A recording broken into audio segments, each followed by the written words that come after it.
Student मैं आपको तमाम के तमाम पहले डेफिनेशन समझाऊंगा और उससे रिलेटेड जितने भी जहाँ एमसीक्यूज़ होंगे वो भी मैं आपसे सारे के सारे डिस्कस करूंगा। सबसे पहले मैं आपसे लेकिन डिस्कस करने लगा हूँ ऑर्डर ऑफ मैट्रिक्स। ऑर्डर जिसे आप मर्तबा कहते हैं मैट्रिक्स का, कालब जिसे आप मैट्रिक्स मीन कालब जिसे आप कहते हैं, और ऑर्डर मीन मर्तबा जिसे आप कहते हैं, वो क्या होता है वो देखिए। आप नंबर ऑफ़ रोज़ यानी कतार और नंबर ऑफ़ कॉलम्स यानी के जो कॉलम होते हैं ये उसको ऑर्डर ऑफ मैट्रिक्स कहते हैं। जैसे अगर मैं एक मैट्रिक्स लिखता हूँ A 2 3 4 5 6 एलिमेंट्स आप जो मर्जी कर लें, एलिमेंट्स इससे कोई फ़र्क नहीं पड़ता, एलिमेंट्स और ऑब्जेक्ट्स का इससे कोई फ़र्क नहीं पड़ता, ऑर्डर से इसका कोई ताल्लुक नहीं होता, चाहे आप यहाँ पे 13 लिख दें इससे कोई फ़र्क नहीं पड़ता। आप स्टूडेंट्स देखें इसमें रोज़, इसे ये देखिए ये कतारें हैं, इन्हें कहते हैं रोज़, इन्हें कहते हैं रोज़। अब देखिए इसमें रोज़ की तादाद कितनी है 2। अब इसमें कॉलम्स कितने हैं देखिए, कॉलम कितने हैं 1 2 जिसे आप वर्टिकल लाइंस कहते हैं, वर्टिकल लाइंस। रोज हॉरिजॉन्टल लाइंस, कॉलम थे वर्टिकल लाइंस। अब इनमें वर्टिकल के साथ देखें रोज कॉलम की कितनी है 1 2 3 तो मल्टीप्लाई बाय 3, तो फिर इसका ऑर्डर कितना हुआ 2 क्रॉस 3। तो इसका मतलब इस मैट्रिक्स का ऑर्डर कितना हुआ 2 क्रॉस 3। अब इसी से रिलेटेड मैं आपसे एमसीक्यू डिस्कस करता हूँ। अब मिसाल के तौर पे अगर यही आपके पास एक क्वेश्चन आ जाता है, अब मैट्रिक्स ये कोई एलिमेंट्स आपको मैंने बताया जो मर्जी दे दे, इससे कोई फ़र्क नहीं पड़ता। ये आपके पास एक मैट्रिक्स आ गया, इसका ऑर्डर पूछ रहा है जी। अब मैंने अभी आपको बताया कि आप क्या करें, आपको उसका निकालने का तरीकाकार क्या होता है कि आप जो रोज़ है, रोज़ ही मतलब हॉरिजॉन्टल लाइंस, और आपको जो कॉलम होते हैं जो वर्टिकल लाइंस होती हैं, पहले देखिए एक बात का ध्यान रखिएगा, पहले रोज़ आती है फिर मल्टीप्लाई बाय फिर कॉलम आते हैं, पहले रोज़ की तादाद फिर कॉलम्स की तादाद। देखें अब रोज़ कितनी है 2, कॉलम देखिए कितने हैं 1 2 3 4, तो फिर इसका मतलब है कि इसका ऑर्डर कितना हुआ 2 क्रॉस 4। रोज़ कितनी है 2, कॉलम कितने हैं 4, तो फिर इसका आंसर होगा। तो इस तरह ये आपका ऑप्शंस आपके पास बने होंगे, ये आपके पास आपने जो करेक्ट ऑप्शन होगा उस पर आपने टिक करना है। अब स्टूडेंट्स अगले मैं एमसीक्यूज़ पर चलता हूँ, इसी से रिलेटेड एमसीक्यूज़ देखें ज़रा। अगर एक मैट्रिक्स है उसमें एलिमेंट्स की तादाद दी हुई है, अच्छा आपके पास जो ऑर्डर होता है ना ऑर्डर, आप उससे नंबर ऑफ एलिमेंट्स भी निकाल सकते हैं। आपके जहन में होगा वो कैसे, अगर आप ऑर्डर्स जो आपके पास लिखा हुआ है 2 क्रॉस 4 है, प्लाज्मी 2 क्रॉस 4 है, 3 क्रॉस 4 है, 5 क्रॉस 4 है, जो भी आपके पास ऑर्डर है, अगर ये 2 क्रॉस 4 है, अगर आप इन दोनों को मल्टीप्लाई कर दें आपस में तो वो आपके पास क्या आ जाएगा 8, क्या रहेगा आपके पास 8, तो वो एलिमेंट्स की तादाद निकल आएगी। क्या निकल आएगी एलिमेंट्स की तादाद। ये कितने देखें एलिमेंट्स जितने भी उनको काउंट कर लेते हैं हम, 1 2 3 4 5 6 7 8, तो देखें 8। ऑर्डर से हम जो होता है, हम ऑर्डर से क्या हम कर सकते हैं एलिमेंट्स की तादाद भी हम निकाल सकते हैं। अब लेकिन ये क्वेश्चन ज़रा अब ये हमसे ज़रा डिफरेंट किस्म का आ गया। अब इसमें क्या कर रहा है कि उसने एलिमेंट्स दिए हुए, अब ये क्वेश्चन देखें उसने एलिमेंट्स दिए हुए और पूछ रहे हैं कि कितने ऑर्डर पॉसिबल है। अब ये ज़रा क्वेश्चन जो है ना बिल्कुल उसका ऑपोजिट आ गया। अब देखिए अब ये इस क्वेश्चन को हम पहले कैसे हल करेंगे। अब मैंने अभी आपको बताया ऑर्डर निकालने का तरीकाकार क्या होता है कि रोज़ कॉलम थे उनको मल्टीप्लाई करें, लेकिन रोज़ मैंने आपको बताई एक बात कि पहले आती है, कॉलम हमेशा बाद में आते हैं।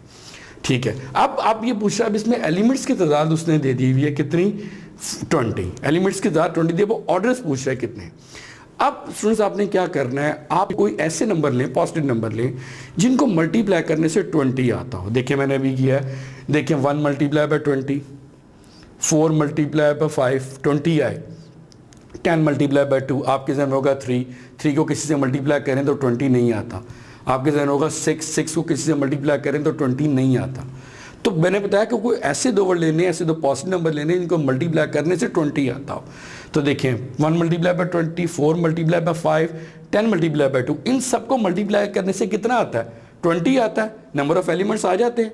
अब ये इसको जैसे इसको लिखा ना 1 multiply by 20, 4 multiply by 5, 10 multiply by 2, इसको बिल्कुल आप उलट करके लिख दें। जैसे 1 मल्टीप्लाई बाय 20, 20 मल्टीप्लाई बाय 1 कर दें, 4 मल्टीप्लाई बाय 5, 5 मल्टीप्लाई बाय 4 कर दें, 10 मल्टीप्लाई बाय 2 को लिख दें, 2 मल्टीप्लाई बाय 10। तो कितने पॉसिबल ऑर्डर्स कितने बनेंगे आपके पास 6, तो ये आपके पास करेक्ट आंसर बनेगा। अब देखिए इसी से रिलेटेड अगला मेरे पास एमसीक्यूज है। A matrix is of order 5 cross 3, यानी कि इसका मतलब है कि मेरे पास एक ऐसा मैट्रिक्स है, एक ऐसा कॉलम है जिसका ऑर्डर कितना 5 क्रॉस 3। इसका मतलब उसमें रोज की तादाद कितनी है 5, कॉलम की तादाद कितनी है 3। अच्छा अब वो पूछ रहा है number of elements in each row is, यानी हर रो के अंदर एलिमेंट्स की तादाद कितनी है। तो हम पहले क्या कर लेते हैं, पहले मैट्रिक्स बना लेते हैं। मैट्रिक्स आप जो मर्जी बना लें, उसमें एलिमेंट्स आप जो मर्जी लिख सकते हैं, लेकिन इस बात का ध्यान रखना है कि ऑर्डर कितना है, 5x3। ज़रा देखते हैं, हम बना के देख लेते हैं। 1 2 3, ऑर्डर कितना है, 5x3, कॉलम 3 रहेंगे। एलिमेंट्स आप जो मर्जी लिख लें, 10 20 30 40 50 60 0 5 10, जो मर्जी एलिमेंट्स आप लिख लें, और 3 9 8। अब देखिए, अब इसका मैंने खुद मैट्रिक्स बना लिया। एलिमेंट्स मैंने आपको बताया, आप जो मर्जी लिख लें, हमारा एलिमेंट्स से इससे कोई ताल्लुक नहीं है। अच्छा, हमने देखना है अब हर रो में क्या है, एलिमेंट्स की तादाद, हर रो के अंदर एलिमेंट्स की तादाद। देखें, ये क्या होती है आपके पास, ये आपके पास क्या है, रो, ये आपके पास क्या है, कॉलम। अब देखें रो के अंदर, हर रो के अंदर देखें 1 2 3 1 2 3, हर रो के अंदर एलिमेंट्स की तादाद कितनी, 1 2 3 1 2 3 1 2 3। तो हर रोज में एलिमेंट्स की तादाद कितनी है, 3। पूछा क्वेश्चन क्या था, क्या हर रो के अंदर एलिमेंट्स की तादाद कितनी है। तो देखिए आप एक ही चेक कर लें आप, तो देखिए एक रो में कितनी एलिमेंट्स की तादाद कितनी है, 3, तो फिर 3 मेरा आंसर। अच्छा, अगर आप मुझे एक बात बताएं, आप इसी क्वेश्चन के अंदर, यही क्वेश्चन है 5x3 ऑर्डर का, और वो पूछे number of elements in each column is, तो घबराने की कोई ज़रूरत नहीं, आपने बनाया हुआ है मैट्रिक्स, तो आपने ऑलरेडी बनाया हुआ है, तो देख लें। हर और कॉलम में एलिमेंट्स की तादाद, ये देखिए, ये कॉलम होता है, वर्टिकल लाइन को कॉलम कहते हैं। 1 2 3 4 5, तो फिर 5 इसका आंसर होगा। फिर इसका आंसर कितना होगा, 5। तो ये हमारे पास ऑर्डर से रिलेटेड जितने भी मेरे एमसीक्यूज थे वो मैंने आपसे डिस्कस किए। अब मैं अगले आर्टिकल पे आपको चलता हूँ। आप देखिए, अगली मेरे पास डेफिनेशन है। डेफिनेशन पहले मैं बताऊँगा, फिर आपको इससे रिलेटेड एमसीक्यूज भी बताऊँगा। Square matrix and rectangular matrix दोनों अलग मैट्रिक्स हैं, ये मैं आपको पहले मेंशन कर दूं। देखिए, स्क्वायर मैट्रिक्स क्या होता है, ऐसा मैट्रिक्स जिसकी रोज और कॉलम की तादाद इक्वल आ जाए। जैसे आप कहेंगे सर वो कैसे, जैसे मैं मैट्रिक्स लेता हूँ, देखिए एग्जांपल देता हूँ मैं आपको स्क्वायर मैट्रिक्स की, जिसमें रोज और कॉलम की तादाद इक्वल आ जाए। जैसे 1 2 3 4, अब देखें, अब इसमें रोज कितनी है, 2। हॉरिजॉन्टल लाइंस का आपको पता है रोज कहते हैं, वर्टिकल लाइंस कॉलम कहते हैं। अब इसमें रोज की तादाद कितनी है, 2, कॉलम की तादाद कितनी है, 2। स्क्वायर मैट्रिक्स क्या है, जिसकी रोज और कॉलम की तादाद क्या आ जाए, सेम आ जाए। नंबर ऑफ रोज और इक्वल आ जाए किसके, नंबर ऑफ कॉलम्स के। तो ऐसे मैट्रिक्स को क्या बोलते हैं, स्क्वायर मैट्रिक्स। अब ये मैंने आपको, आपके जहन में होगा कि सर डेफिनेशन क्यों बता रहे हैं, आपकी डेफिनेशन तो पेपर में नहीं आएगी, लेकिन डेफिनेशन आपने इसलिए भी ज़रूरी याद रखनी है कि डेफिनेशन से रिलेटेड क्वेश्चन भी एमसीक्यूज भी बन सकता है। अब ये एमसीक्यूज बन सकता है, आप रेक्टेंगुलर और स्क्वायर के अंदर एमसीक्यूज क्या बन सकता है, a matrix is said to be square if number of rows not equal to number of columns, if number of rows is equal to number of columns. तो इससे रिलेटेड एमसीक्यूज बन सकते हैं, तो आपने इसलिए डेफिनेशन भी आपने याद रखनी है। अब मैंने ये आपको बताया स्क्वायर मैट्रिक्स, अब इसका ऑर्डर क्या देखें, तो ये एग्जांपल है किसकी, स्क्वायर मैट्रिक्स की। अब मैं आ जाता हूँ किसके ऊपर, रेक्टेंगुलर मैट्रिक्स के ऊपर। रेक्टेंगुलर मैट्रिक्स क्या होता है, सिंपल, बिल्कुल सिंपल डेफिनेशन है, बिल्कुल सिंपल।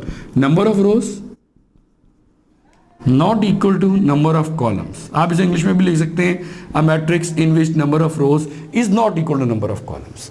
ठीक है, इसमें रोज और कॉलम की तादाद बराबर ना हो। जैसे आप देखें, रोज और कॉलम की तादाद बराबर ना, 1 2 3 4 5, नए एलिमेंट्स आप जो मर्जी ले लें, इससे आपने नहीं घबराना कि आप एलिमेंट्स यही लेंगे, आपने इसको नहीं याद रखना कि ये 1 2 3 आएगा यहाँ पे।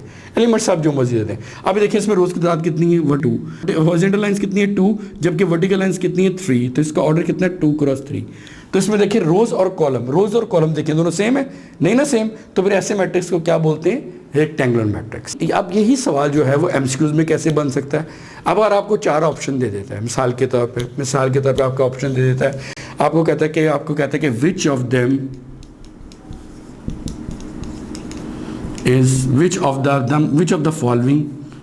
द फॉलोइंग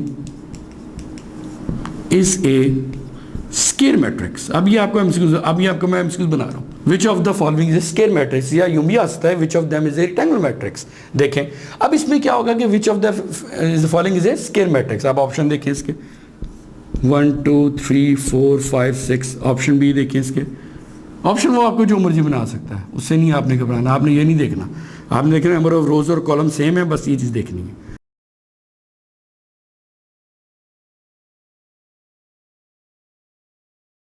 अब देखेंगे अभी एमसीक्यूज आ गया, which of the following is a square matrix. अब देखिए मैंने आपको क्या बताया कि इसमें रोज और कॉलम की तादाद क्या हो, सेम हो। देखिए अब इसमें रोज कितनी है, देखिए मुझे बताया रोज मीन, आपको मैंने ये बात काफ़ी बार बता चुका हूँ, दोबारा बता रहा हूँ कि हॉरिजॉन्टल लाइंस को क्या बोलते हैं रोज, और वर्टिकल लाइंस को क्या बोलते हैं कॉलम।